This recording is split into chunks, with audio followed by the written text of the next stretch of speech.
오늘 말씀은 누가복음입니다. 누가복음 15장 20절로 32절까지의 말씀입니다.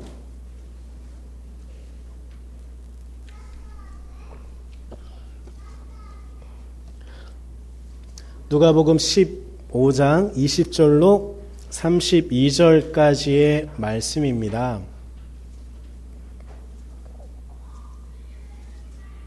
우리 같이 교독하도록 하겠습니다. 20절부터 읽습니다. 이에 일어나서 아버지께로 돌아가니라. 아직도 거리가 먼데 아버지가 그를 보고 측은히 여겨 달려가 목을 안고 입을 맞추니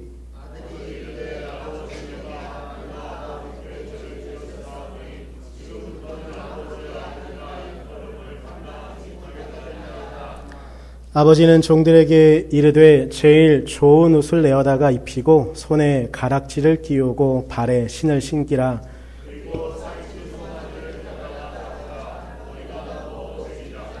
이내 아들은 죽었다가 다시 살아났으며 내가 잃었다가 다시 얻었노라 하니 그들이 즐거워하더라.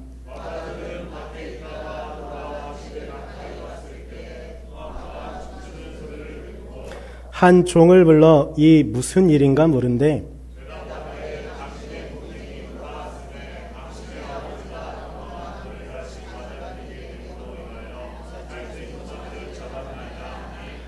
그가 노하여 들어가고자 하지 아니하거늘 아버지가 나와서 권하되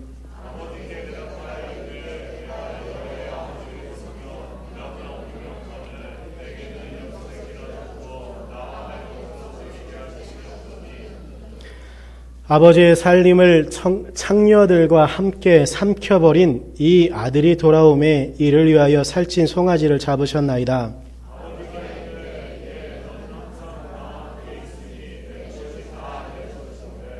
이내 동생은 죽었다가 살아났으며 내가 잃었다가 얻었기로 우리가 즐거워하고 기뻐하는 것이 마땅하다 하니라. 아멘. 오늘 시작은 TV 프로 하나를 이야기하면서 시작하도록 하겠습니다. 예를 드는 게 좀 조심스러운 부분이 있는 게 목사님이 한번 예를 들었던 이야기여서 또 예를 들기가 참 죄송하긴 한데 작년 12월 달에 저도 TV 프로를 제 시간에 못 보는데 그러니까 요즘 젊은이들이 인터넷으로 해서 TV 프로를 볼 수가 있거든요. 그래서 제가 인터넷으로 TV 프로를 하나 거의 매주마다 빠지지 않고 보는 프로를 하나 봤습니다. 무한도전이라는 프로였는데요. 목사님께서도 저번에 한번 말씀하셨었는데 그때 작년 연말쯤에 했던 그 타이틀은 이거였었습니다. 명수는 12살이라는 프로였었습니다.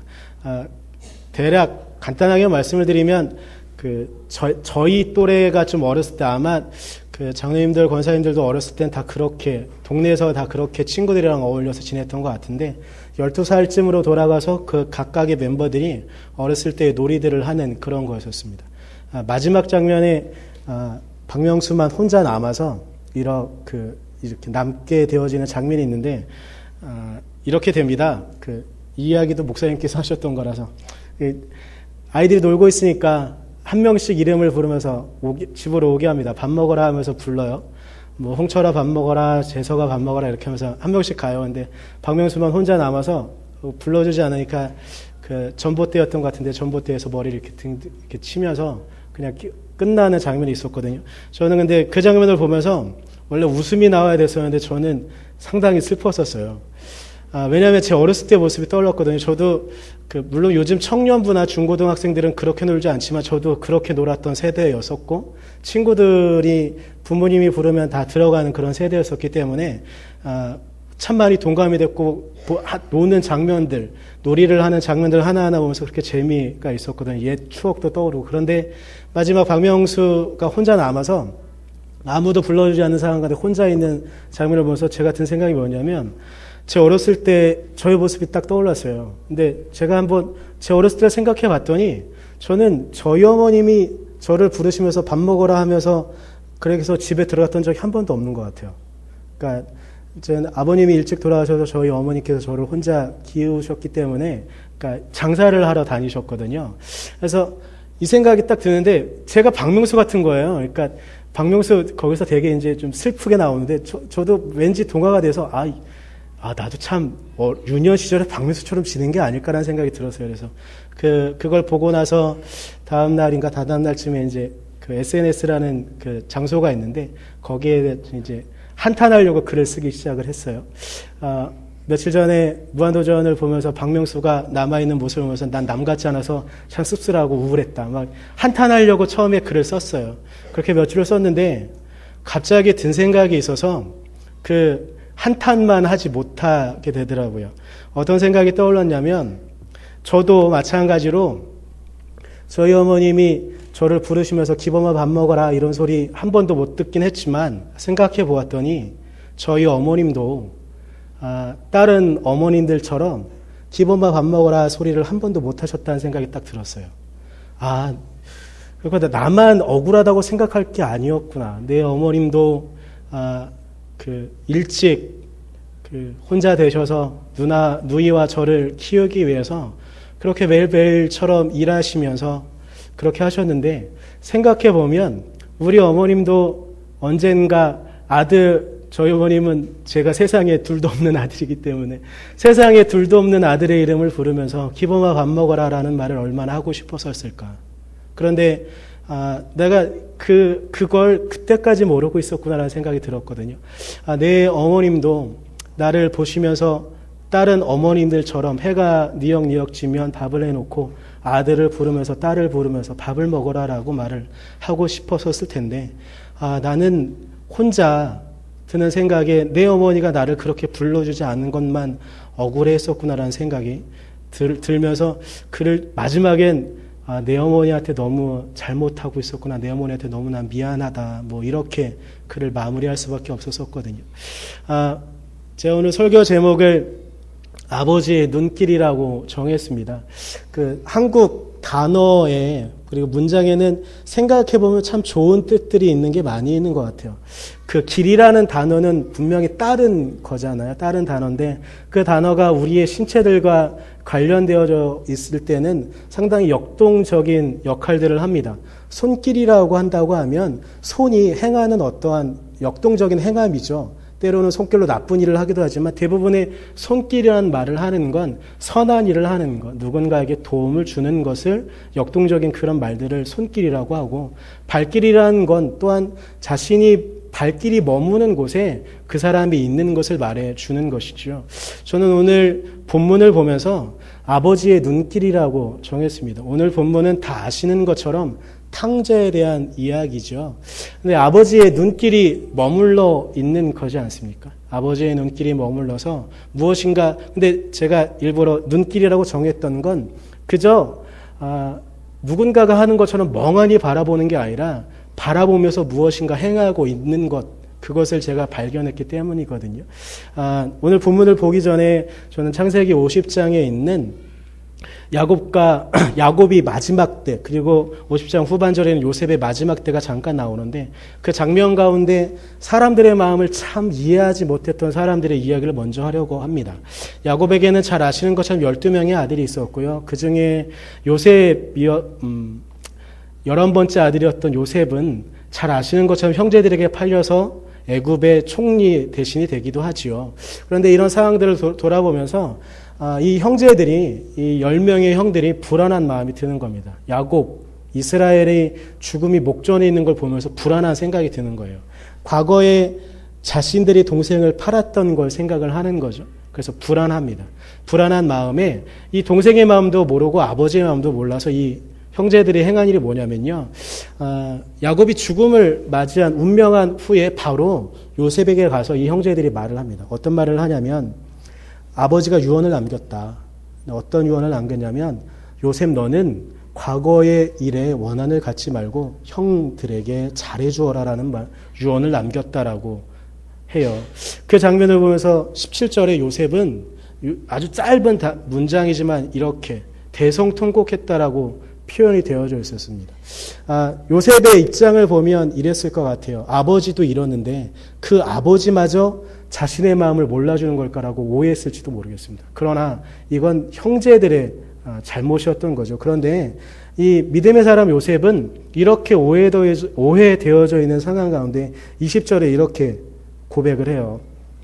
제가 그대로 읽어드리겠습니다. 하나님은 그것을 선으로 바꾸사 오늘과 같이 많은 백성의 생명을 구원하게 하셨습니다. 라고 요셉은 이야기합니다. 형들은 두려움에 떨어서 혹시 그 일 때문에 아버지가 돌아가신 후에 이 총리 대신이 된 요셉이 자신들을 괴롭히지 않을까, 과거의 원수를 갚지 않을까라는 생각 때문에 두려움에 떤 것이죠.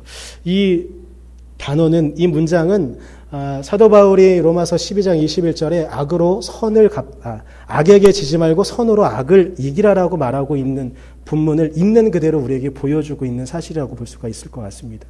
우리의 마음 가운데 얼마나 많은 오해와 많은 그 착각들 속에 살아가고 있는가. 오늘 본문으로 다시 돌아오면 이 본문은 참 많이, 이 본문을 이용해서 참 많이 설교되어지고 참 많이 들려지는 이야기입니다. 어떠한 해석 가운데는, 어떠한 설교 가운데는 탕자처럼 방황하고 있는 이들을 향해서 강하게 이야기하죠. 돌아와라, 너희 아버지가 기다리고 있다. 그리고 교회에서 생활을 하고 있는 사람들에겐 아버지의 마음을 알아라 라고 하면서 또 아버지의 입장을 이야기하는 경우도 있습니다. 그런데 성서학자들이 주로 해석하는 방식은 이렇게 봅니다. 이 앞과 뒤를 같이 보면서 이야기하는데, 이 듣는 사람은 누구냐면 돌아온 탕자도 아니고 그 탕자를 기다리고 있던 아버지도 아니고 들어야 하는 사람은 바로 큰아들이다라고 이야기를 합니다. 그런데 왜 그러냐면 제가 오늘 그 비슷한 이야기를 좀 해드리려고 합니다. 이 아버지가 아들을 기다리고 있어요. 똑같은 아들을 기다리고 있는 거죠. 그런데 여기서 비교되어지는 큰아들은 보통 바리새인들, 사두개인들, 그리고 그 당시에 율법학자들을 비유하고 있습니다. 그런데 그 사람들은 아버지 품 안에 있는 거죠. 그래서 아버지 품 안에서 나름의 신앙생활을 열심히 합니다. 그런 사람들이 그런데 갑자기 회개하고 돌아오는 사람들이 있어요. 회개하고 돌아오는 사람들이 있는데 그 사람들이 꼴 보기 싫은 거죠. 심하게 말을 하면 꼴이 보기 싫으니까 막 밀어내고 원망하고 저 사람들을 왜 저렇게 챙겨주냐라고 한탄을 하는 겁니다. 한번 생각해 보겠습니다. 우리가 신앙생활을 참 열심히 합니다. 신앙생활 열심히 하고 주일 빠지지 않고 심지어는 평상시에 예배에 새벽 기도에 어떤 모임이 있으면, 그리고 교회에 어떤 일이 있어서 힘을 보태야 될 때 있으면 누구에게도 뒤지지 않을 정도로 열심히 일을 합니다. 그런데 어느 날 누군가가 돌아왔습니다. 교회에 몇 년 동안 나오지 않던 누군가가 돌아왔는데 그렇게 열심히 했던 우리는 어느 누구도 칭찬해 주지 않는데 갑자기 그 사람 하나가 돌아왔다고 잔치를 벌이는 겁니다. 그렇다고 한다면 우리가 만약에 신앙생활을 열심히 했던 사람의 입장이라고 한다면 마음이 불편할 수밖에 없겠죠. 이것도 마찬가지로 그렇게 비유하면서 예수님께서 바리새인들을 지적하고 계시는 거거든요. 그런데 한번 생각해 보았습니다. 20절 중간에 이렇게 되어 있습니다.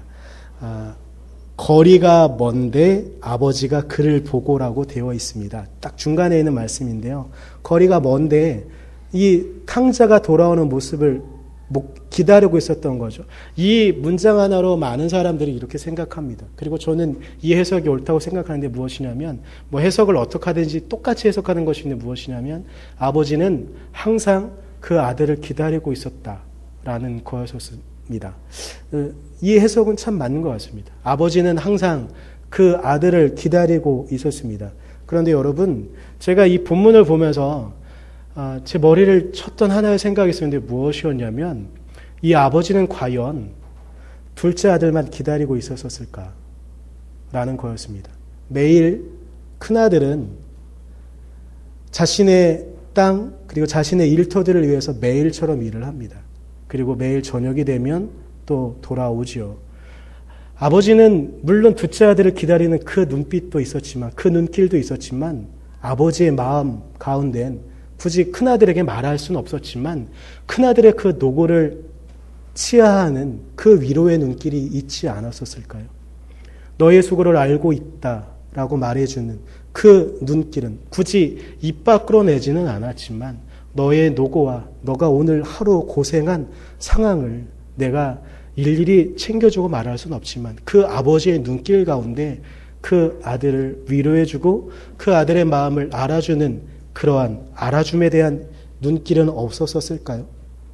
제가 기범아 밥 먹으라는 말을 듣지 못해서 억울했던 것처럼 이 큰아들도 그랬던 것 같습니다. 그래서 아버지가 매일매일 돌아올 때마다 기다리고 있는 건 자신이 아니고 자신의 동생인 것 같아서 아버지가 원망스럽고 매일매일 살면서 여러분도 똑같은 삶을 살아가고 있으니까 그 삶을 살면서 때로는 너무나 성공에 도취돼서 기쁠 때도 있지만 때로는 너무나 큰 좌절감에 넘어져 있을 때 그때마저도 그저 묵묵히 지켜봐만 주고 있는 아버지. 그런데 지나가고 봤더니 그 아버지는 그때에도 돌아서지 않고 작은 아들만 기다리고 있는 것 같은 그 상황에 큰아들은 얼마나 마음이 상했었을까요? 그러나 한번 생각해 보면 그 아버지, 그 아들을 기다리고 있었던 아버지, 하루의 일과를 마치고 돌아오던 아들, 그리고 그 하루의 일과 가운데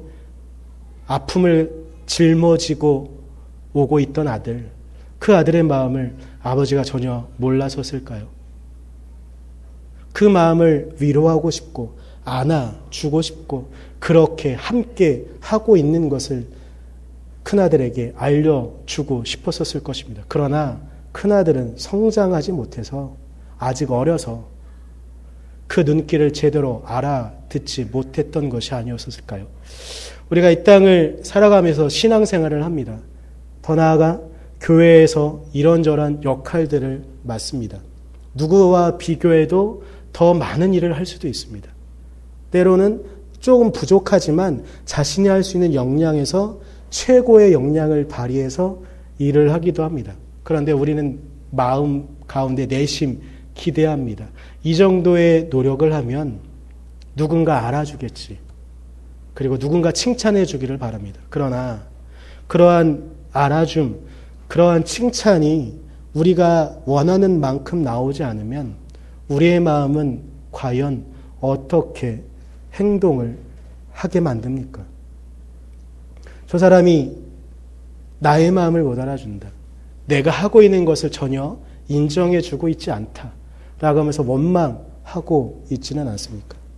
오늘 큰아들은 작은 아들이, 둘째 아들이 돌아온 이후에, 막내가 돌아온 이후에 벌어지는 잔치를 보면서 불만을 토로합니다. 나는 매일처럼 아버지의 산업을 위해서, 아버지의 일을 위해서 이렇게 했는데 나에게는 잔치 한번 벌어주지 않고서는 어찌 저렇게 호랑방탕하게 살아왔던 아들을 위해서 잔치를 벌여줍니까? 여러분, 죄송하지만 여러분이 그리고 제가 아버지 앞에 그렇게 이야기하고 있지 않습니까? 나는 이만큼 노력했습니다. 나는 이만큼 할 것을 책임졌습니다. 그런데 왜 당신은 나의 노력을, 나의 노고를 알아주지 않습니까? 당신의 눈길은 나를 바라보고 있는 것 같지 않습니다. 당신의 눈길은 나를 바라보고 있는 것이 아니라 집 떠난 저 쓰레기 같은 동생만 바라보고 있는 것 같습니다. 혹시 우리가 그렇게 하나님께 원망하고 하나님의 마음을 전혀 알아보려고 하지 않지는 않습니까? 저는 TV 프로 하나를 보면서 저희 어머님의 마음이 어땠을까? 물론 죄송한 말씀 드리면 제가 그렇게 알아냈다고 해서 바로 제가 평상시에 하는 것보다 더욱더 어머니에게 잘하느냐 하면 그렇지는 않습니다. 그러나 하나 알게 되는 것, 하나 노력할 수 있는 건 무엇이냐면 그만큼 어머니의 마음을 어떻게 또 위로해 드려야 될까라는 고민을 하게 되는 것입니다. 우리가 아버지의 눈길이 나 또한 바라보고 있다는 것을 우리가 발견하게 된다면 우리의 삶과 우리의 생활을 어떻게 아버지 앞에 드려야 하겠습니까? 아버지가 우리를 기다려주고 있었던 그 눈길, 그리고 때로는 우리가 실패에 겨워서 쓰러져서 눈물 짓고 있을 때 어루만지는 눈빛으로, 어루만지는 눈길로 우리의 마음을, 나의 마음을 어루만졌던 그 아버지의 눈길을 인정하고 감사드릴 수 있는 것. 더 나아가 아버지가 그렇게 나에게 사랑을 주신 것처럼 나 또한 나의 동생을, 그리고 나 아닌 다른 사람을, 내 가족 아닌 다른 사람을 그렇게 우리는 돌보아 보고 그렇게 아버지의 눈을 갖고 보아야 할 텐데 우리는 어떻게 행하고 있습니까? 오늘 이 큰아들처럼 아버지 앞에 끊임없이 원망만 하고 있지는 않습니까? 왜 아버지는 나에게 칭찬을 하지 않습니까? 왜 아버지는 나에게 잘했고 충성했다라고 말하지 않습니까? 아니, 아버지는 왜 나를 위해서 잔치를 벌여주지 않습니까? 아버지는 왜 나를 위해서 성공의 길, 명예의 길을 주지 않습니까? 아버지는 왜 나를 위해서 세상 사람들이 갖는 그 부처럼 그거의 100분의 1이라도 나에게 주지 않습니까? 끊임없이 우리는 아버지를 향해서 이렇게 고백하고 있지 않습니까? 이제 우리가 조금은 성장했으면 좋겠습니다.